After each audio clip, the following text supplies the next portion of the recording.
So this lecture will cover Chapter 2, the soluble mediators of the immune system. So as part of innate immunity, the complement system is one of the first lines of defense. So besides its direct bactericidal activity against microorganisms, it also is able to activate the complement system to stimulate phagocytosis and trigger pro-inflammatory signaling. So in this lecture, we're actually going to discuss the other components of the innate immune system, which will be the complement system and other circulating effector proteins of the innate immunity, which will include things like cytokines and acute phase reactants. Now, the regulatory mechanisms of complement are finely balanced. So the activation of complement is focused on the surface of invading microorganisms with limited complement deposited on normal cells and tissue. So if the mechanism that regulates this delicate balance will actually malfunction, then the complement system can cause injury to cells, tissue, and organs, such as like how we see kidney destruction with a patient that has lupus.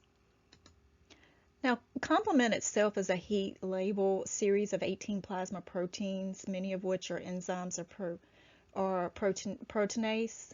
So collectively, these proteins are a major fraction of the beta 1 and beta 2 globulins. Now, the classic complement system proteins are named with a capital C followed by a number. So you'll kind of see that number system as we're kind of talking about these.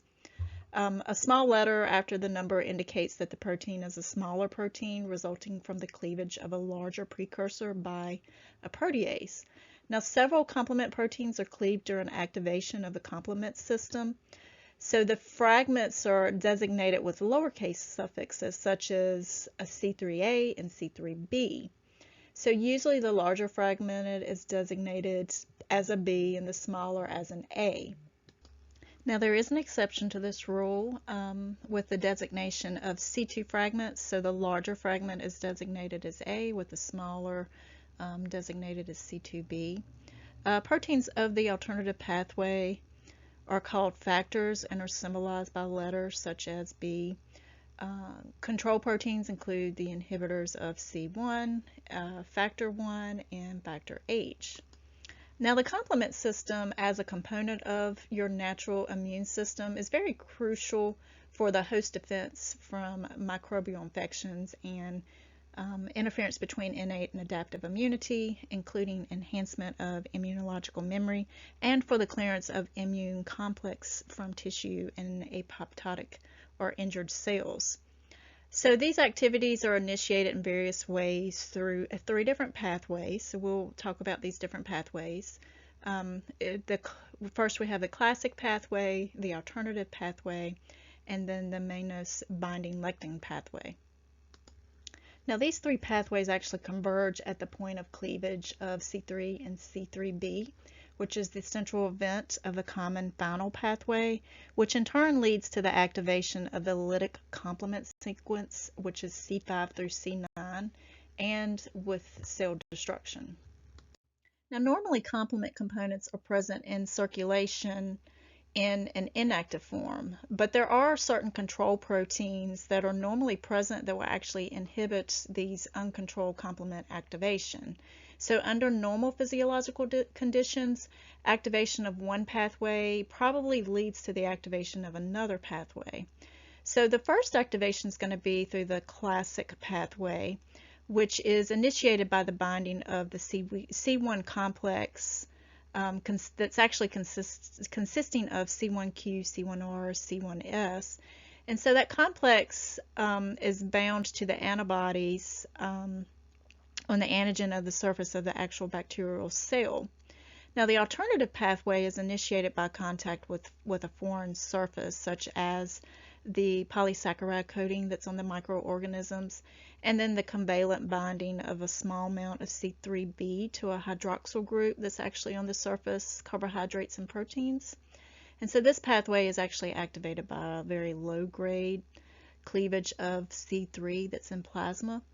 Now the mannose binding lectin pathway is initiated by binding the complex of the mannose binding lectin and then the associated serine protease to the arrays of the mannose groups that are on the surface of the bacterial cell wall.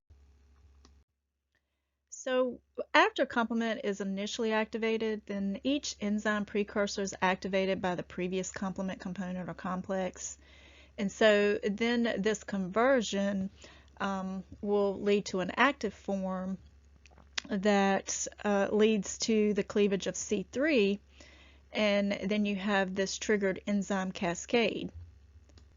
So during this activation process, a small peptide fragment is actually cleaved, and then a membrane binding site is exposed, and then the major fragment will actually bind.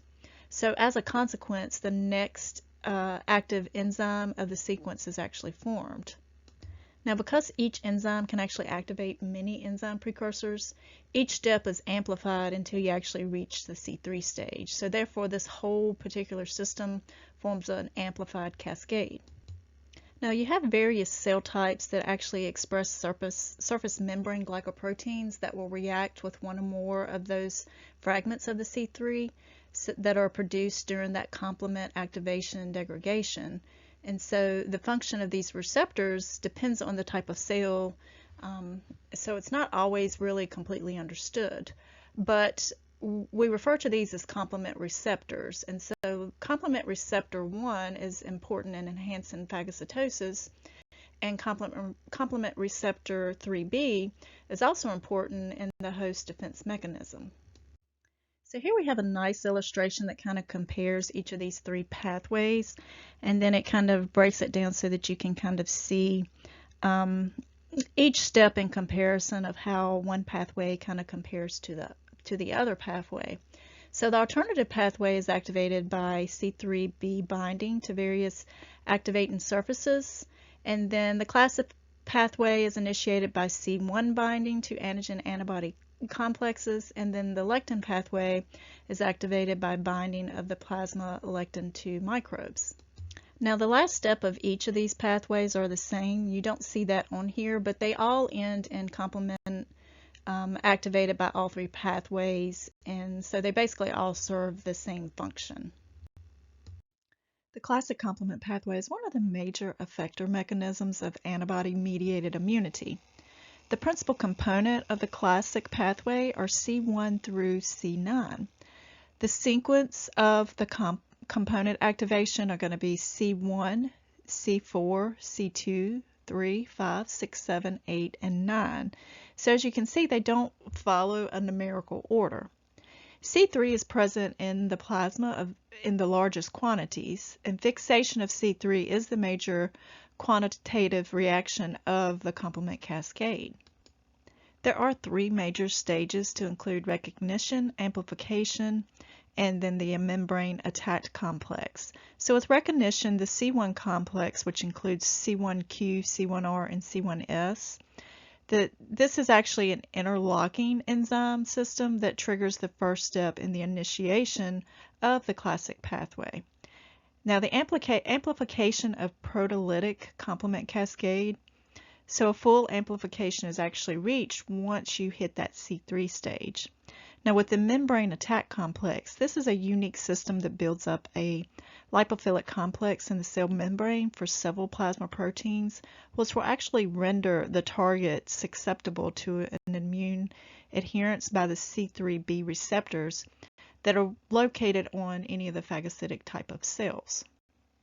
So here we have a picture that depicts the late steps of complement activation and formation of the membrane attack complex. So as you can see, once this pathway has been initiated, then you have several of these various complements that will come together, where you have the convertase and the complements that will cleave together and essentially make other complexes. And then that whole process that you can see here in the start is what is actually going to create pores within that membrane, and it'll actually start to induce cell lysis. And so once that happens, then you have this whole inflammation process that has started. So once all this polymerization takes place, and then you essentially end up with this larger complex that has polymerized here at the end. So once you reach this area here, then what will happen is that you will actually have this tubule or pore that will form because it will polymerize to the C9, and it will actually span through the membrane of the cell that's actually being attacked, which allows the ions to flow in freely into this into the cell between the interior and the exterior.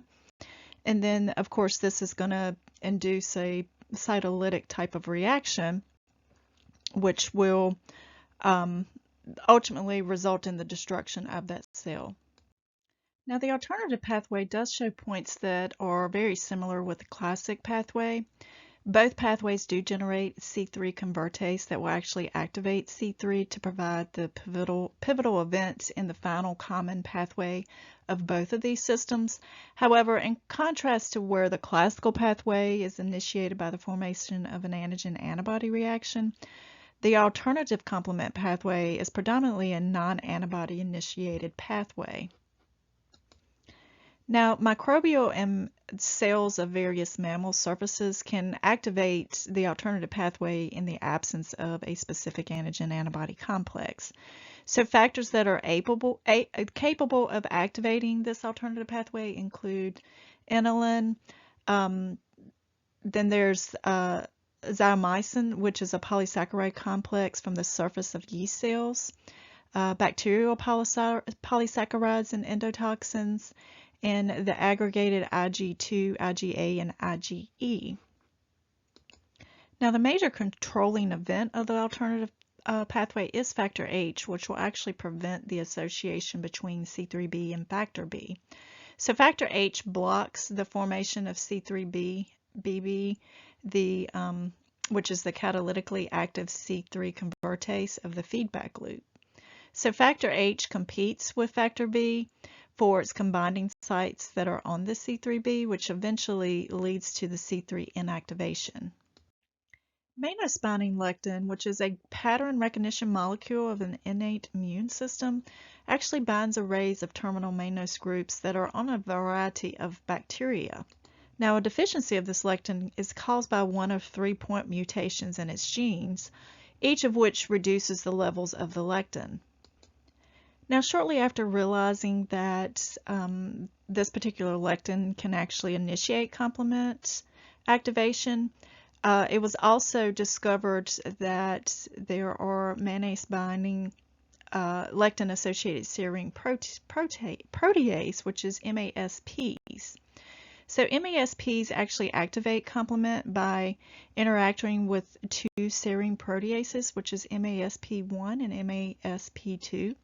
So these complements actually make up this particular lectin pathway. Now, there are 3 main reasons of which you would actually measure complement, and these are to detect an absence of a specific protein or a protein that is non-functional, to assess consumption of complement, and to monitor patients that are on immunosuppressive drugs.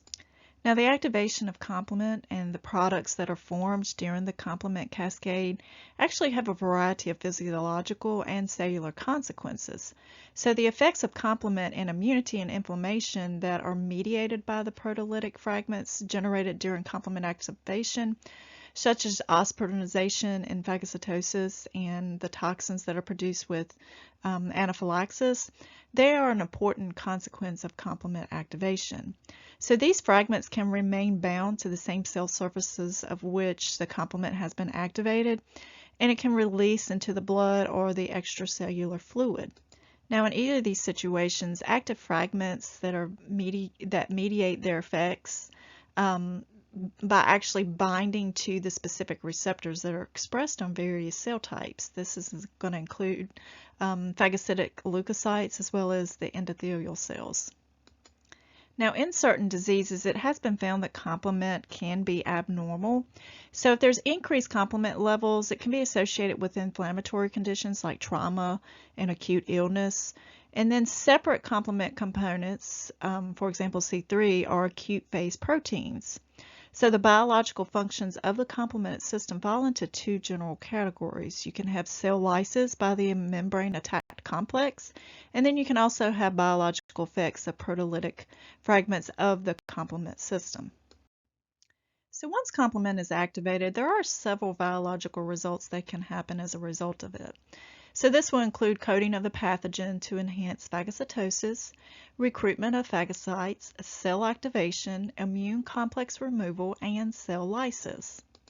So here we have a nice little chart that kind of tells and breaks down the different complements and what their function is. The complement system can cause significant tissue damage in response to abnormal stimuli. So the biological effects of complement activation can happen as a reaction to persistent infection or to an antibody response to self-antigens. So in these infectious or autoimmune conditions, the inflammatory and lytic effects of the complement may contribute to the pathology of the actual disease itself. The activation of complement is associated with intravascular thrombosis, which can lead to some sort of ischemic injury to the tissue. So complement levels may be abnormal in certain disease states. Some of these disease states would be something like rheumatoid arthritis or lupus. So elevated levels of complement can be seen in inflammatory conditions, as well as trauma or acute illness like a myocardial infarction. And this is because separate complement components like C3 are acute phase proteins. However, these elevations are common and nonspecific, therefore increased levels are of limited clinical significance.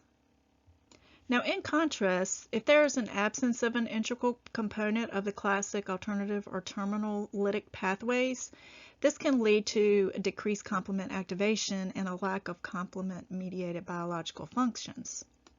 Now, if we see low levels of complement, it can actually suggest one of the following biological effects, like the complement has been excessively activated recently, the complement is currently being consumed, or there's a single complement component that is absent because of some sort of genetic defect. Now, there are three types of complement deficiencies that can cause an increased susceptibility to pyogenic infections. So these include deficiency of the opsonic activities of complement, any deficiency that compromises the lytic activity of the complement, and deficient functioning of the mannose-binding lectin pathway. So when this happens, we actually see an increased susceptibility to pyogenic bacteria that will happen in the patients that actually have the defect of the antibody production, complement proteins of the classic pathway, or they have some sort of defect within the phagocytic function. So an example of pyogenic bacteria would be something like Haemophilus influenza or Strep pneumoniae. So when you start seeing an increased susceptibility of these infections within patients, then we need to kind of keep our mindset that we could have some sort of issue with our complement pathways. During the immune complex reaction, there are certain complement proteins that become physically bound to the tissue in which that immunological reaction is actually taking place. So these proteins can actually be demonstrated in the particular tissue by using the appropriate immunopathological stains in order to actually test for these. Now, indications for testing would include things like recurrent pyogenic infections, especially with meningococcal meningitis, Strep pneumoniae, or any of your Neisseria species.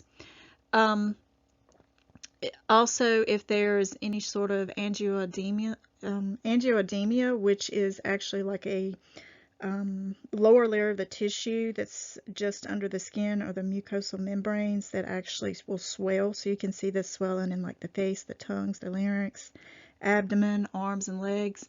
But you see this without any sort of hives that are present within that patient. And also indications of doing the testing could be if the patient has some sort of autoimmune disease. Now, most frequently, in order to test for complement, we do this by using fresh serum or plasma for our assay. So initial testing for suspected complement deficiency includes testing for both the classic and the alternative pathways. So for our classic pathway, we actually test looking for CH50, whereas the alternative pathways we're looking for AH50. So measurement for CH50 is the most common method for detecting a deficiency of the classic or terminal complement pathways. And there are three methods for doing this testing, which includes the hemolytic method, the enzyme immunoassay, as well as lysosome assay. Now, testing for AH50 is typically done in specialized laboratories, so it's not seen a lot. But low levels of CH50 or an AH50 will require some further investigation.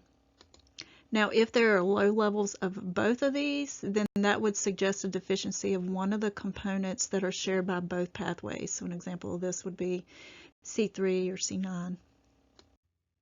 And there are other soluble immune response mediators that we do look at that do play a significant role within the immune process. These include biological response modifiers as well as cytokines.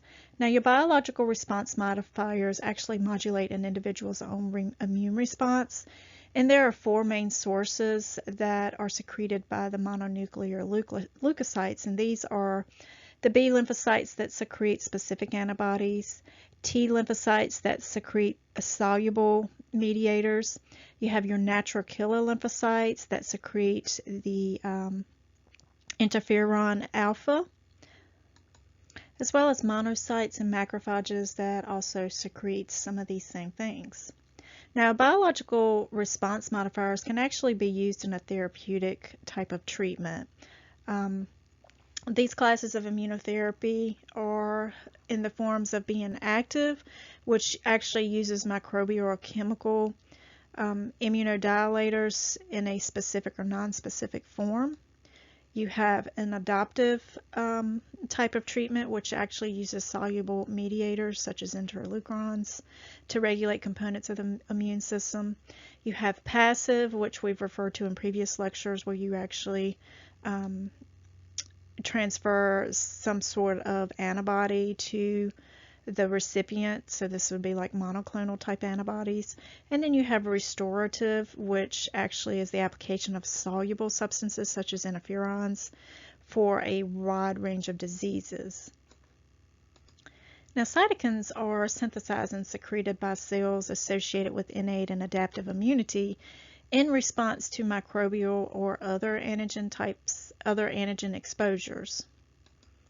There are a few forms of cytokines, but just some that I wanted to kind of make a mention of are the lymphokines, which are cytokines that are produced by active lymphocytes, and then the interleukins, which are cytokines that are produced by leukocytes that act on other leukocytes. Now, cytokines are polypeptide products of activated cells that will actually control a variety of cellular responses, and thereby they'll actually regulate the immune response. Many of the cytokines are actually released in response to specific antigens. However, cytokines are actually non-specific in their chemical structure, and is not determined by the stimulating antigen. So most cytokines will actually have multiple activities and act on a variety of cell types. Now, hemopoietic and lymphoid cell compartments are regulated by a complex network of these cytokines that actually interact. Colony stimulating factors and interleukins have been shown to play very important roles in normal proliferation, differentiation, and activation of several of the hemopoietic and the lymphoid lineages. So just keep in mind that cytokines do have a variety of roles within a host defense system. In innate immunity, cytokines will actually mediate early inflammatory reactions to microbial organisms and then stimulate the adaptive immune response. So cytokines actually are, even with just a minute concentration, they're very potent. So their action is usually limited to affecting cells in a local area where they're actually produced, but they can also have a systemic effect. As a group, cytokines differ in molecular structure, but they share some of the same actions. And so this includes secrete cytokines in rapid bursts that are synthesized in response to cellular activation. They can bind to specific membrane receptors on target cells. They can regulate receptor expression in T and B cells, which deprives the positive amplification or negative feedback. They are able to act on different cell types, excite the same functional effects with multiple cytokines. They act close to the site of synthesis on the same cell or on a nearby cell, and they influence the synthesis and action of other cytokines. So cytokines actually do play a very important role in the normal immune response. However, if there's an overwhelming release of very high concentrations, then this can be very harmful and create a scenario which we refer to as a cytokine storm. So this is when there's some sort of a severe immune reaction that's characterized by a rapid release of these cytokines into the peripheral blood circulation. Now, you've probably heard of this recently as part of the complications with COVID infections and vaccinations. But this is not a recent term that has been put out there. It was also a type of reaction that was seen with the influenza virus of the bird flu of 2005. So there are various cytokines that are from major classes of interferons, interleukins, chemokines, colony stimulating factors, and tumor necrosis factors that are actually at the heart of a cytokine storm. So when there's a release of the pro-inflammatory chemokines that are produced, there's actually a recruitment of immune system cells like your neutrophils, macrophages, monocytes, lymphocytes to the actual site of the infection. So an example of this would be if you have some kind of pro-inflammatory response in the lungs, which will you get all that cytokine response, and then you'll have the development of pulmonary fibrosis. So if a cytokine storm actually does take place, then what you'll see will be severe damage that can happen because the person's body will actually start to attack its own cells and tissue rather than focusing its attack on the actual virus. And they've actually been associated with a variety of infectious and non-infectious diseases. So you can see it in things like autoimmune diseases, juvenile arthritis, cancer immunotherapies, graft versus host disease, and various viral infections. And something referred to as acute lung injury can actually happen and is actually a common consequence of cytokine storms in the lung, within the lung and the alveoli that are within the lung, and that whole environment it can actually just do a lot of damage within the lungs from all those cytokines. A characteristic of interleukins is that secreted peptides and proteins mediate local interactions between leukocytes, but they don't actually bind to the antigen. So interleukins include molecules that are made and act on lymphocytes. They have a wide variety of overlapping functions, and they actually modulate inflammation and immunity by regulating growth, mobility, and differentiation of the lymphoid cells. Interferons are one of the body's natural defenses or defensive responses to foreign components like microbes, tumors, antigens. And it was actually discovered because it was found inside of a virally infected culture cell. And so this interference with the viral replication inside of cells by one virus is actually, from one virus to another virus, is actually what led to the term of interferon. They do have a broad range of actions, which include enhancing the expression of specific genes, inhibiting cell proliferation, and augmenting immune effector cells. They have also been shown to act as antiviral agents, immunomodulators, and anti-neoplastic agents. Tumor necrosis factor is the principal mediator of the acute inflammatory response to gram-negative bacteria and other infectious microbes. Tumor necrosis factor is responsible for many of the systemic complications of severe infections. The tumor necrosis receptive family actually stimulates gene transcription and induces apoptosis in a variety of cells. Their principal physiological function is to stimulate the recruitment of neutrophils and monocytes to the actual site of the infection and to actually activate these cells in order that they can eradicate the microbe that is present. Now, in low concentrations, tumor necrosis factor will act on the leukocytes and the endothelium and actually induce an acute inflammation. Now, at moderate concentrations, tumor necrosis factor will actually mediate the systemic effects of inflammation. when there's a severe infection, tumor necrosis factors produce in large amounts, and it actually causes a clinical and pathological abnormality. And so this is what we refer to as septic shock. When tumor necrosis factor actually gains access to the circulation during any sort of infection, then it actually mediates a series of reactions that will induce shock, and this can ultimately result in death. So the syndrome known as septic shock is actually a complication of a severe gram-negative bacterial sepsis. There are several hematopoietic stimulators that I just want you aware of.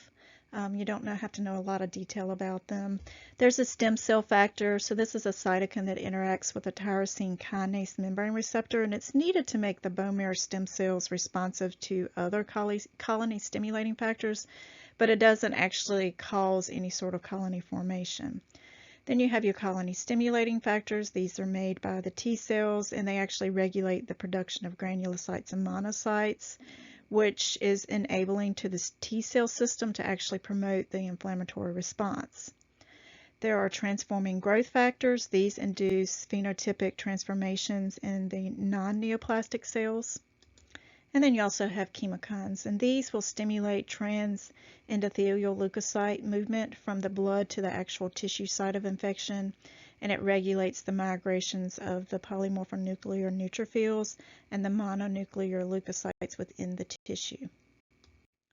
A group of glycoproteins associated with the acute phase response are collectively called acute phase proteins or acute phase reactants. The various acute phase proteins will rise at different rates and in varying levels in response to tissue injury. So this can be because of something like inflammation, infection, malignant neoplasms, various diseases and disorders, trauma, surgical procedures, drug responses. The increased synthesis of these proteins takes place shortly after a trauma and is initiated and sustained by pro-inflammatory cytokines. Now, the main biological sign of inflammation is actually with the patient having an increase in the erythrocyte sedimentation rate. In addition, measurement of the plasma concentration of acute phase reactants is usually a good indicator of local inflammatory activity and tissue damage. The acute phase response is an innate body defense. Now, the response is a nonspecific indicator of the actual inflammatory process. So with C-reactive protein, it actually binds to the membrane of certain microorganisms, and then it actually activates the complement system. It's used clinically for monitoring the infection, autoimmune disorders, and more recently, the actual healing after a myocardial infarction. With C-reactive protein levels, they actually parallel the course of the inflammatory response and will return to a lower undetectable level as that inflammation response starts to subside. Now keep in mind with CRP or C-reactive protein, it is a direct and quantitative measurement, so you actually get a number of the acute phase reaction, whereas your ESR is an indirect measurement of that reaction. Your SED rate actually reacts more slower to changes in the inflammatory activity, and it is influenced by other factors. So your ESR or your SED rate can be falsely normal in some conditions. So it's a test that's kind of not as used as often for monitoring as much as it was in the past.